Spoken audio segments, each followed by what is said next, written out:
We're heading for what might be the most controversial Israeli settler project of all, one that puts the future of a Palestinian state in doubt. This is the village of Khan al-Ahmar on the day Israel approved a vast project that could see it demolished. This is my life. I born here. I like the desert because I born. I live in the desert. And this is your home? Yeah, this is my home. Eid lives here in a small Bedouin shepherding community that's become a symbol of resistance to Israeli settlement plans.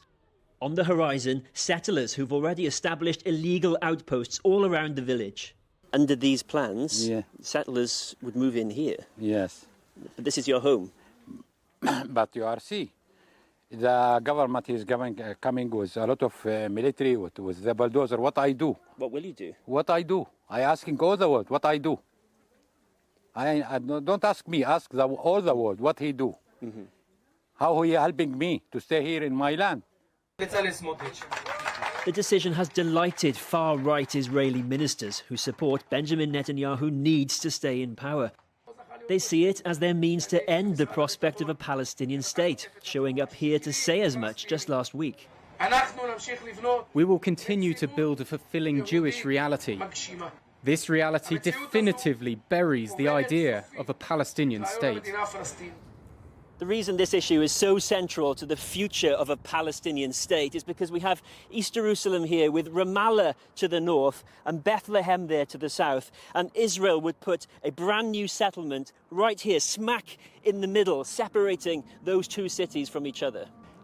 What Israel wants to do is establish a huge settlement in the heart of this area, seize the empty lands that we see in front Aviv of us. is an Israeli researcher who monitors settlement projects.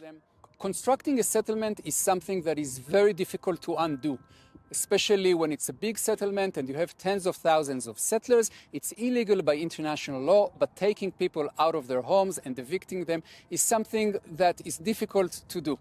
Now, when you establish such a settlement in the heart of the West Bank and you think, or Israel claims that this is irreversible, what kind of Palestinian state can you have? It's broken up into enclaves, into the small parts that Israel has left it, and it doesn't make any sense.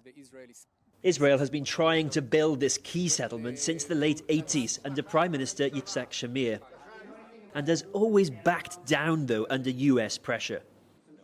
George W. Bush convinced Ariel Sharon to shelve the plans in the early 2000s. Or Israel should remove unauthorized outposts and meet its roadmap obligations regarding settlements in the West Bank. In 2012, it was Benjamin Netanyahu who tried, and President Obama who objected.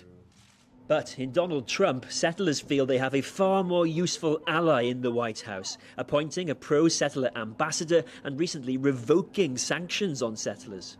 Do you think America will stand up for your community? No. Do you think President Trump will stand up for you? No. President Trump, no. Trump is giving him the permission. He don't do anything in the West Bank without the permission from America.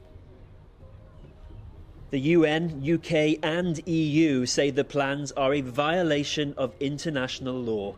But with the world's eyes on Gaza, in the West Bank, Israel is pushing ahead with a plan 40 years in the making.